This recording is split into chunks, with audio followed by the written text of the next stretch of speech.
So we all think we know the story of the Great Chicago Fire.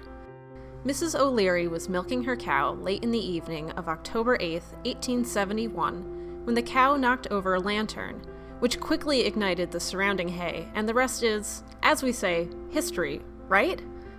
Wrong.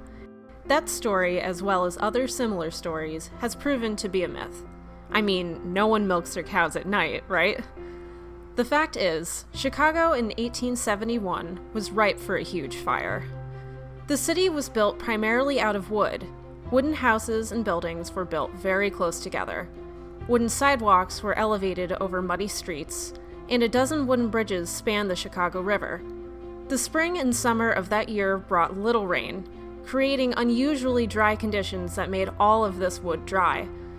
To make matters worse, on the evening of October 8th, a violent wind began to blow from the southwest, which would eventually help spread the fire that started in the western part of the city, and drive it straight into the heart of the city. The fire burned for 2 days before it finally began to rain, but not before the city was in ruins.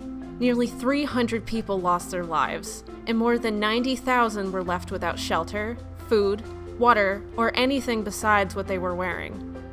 The fire destroyed 18,000 buildings and just over 3 miles of the cityscape.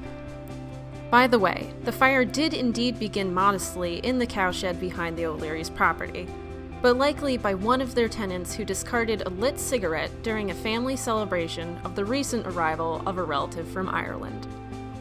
The FASNY Museum of Firefighting has several pieces within its collection that are connected to this great fire, and which will be explored in separate modules.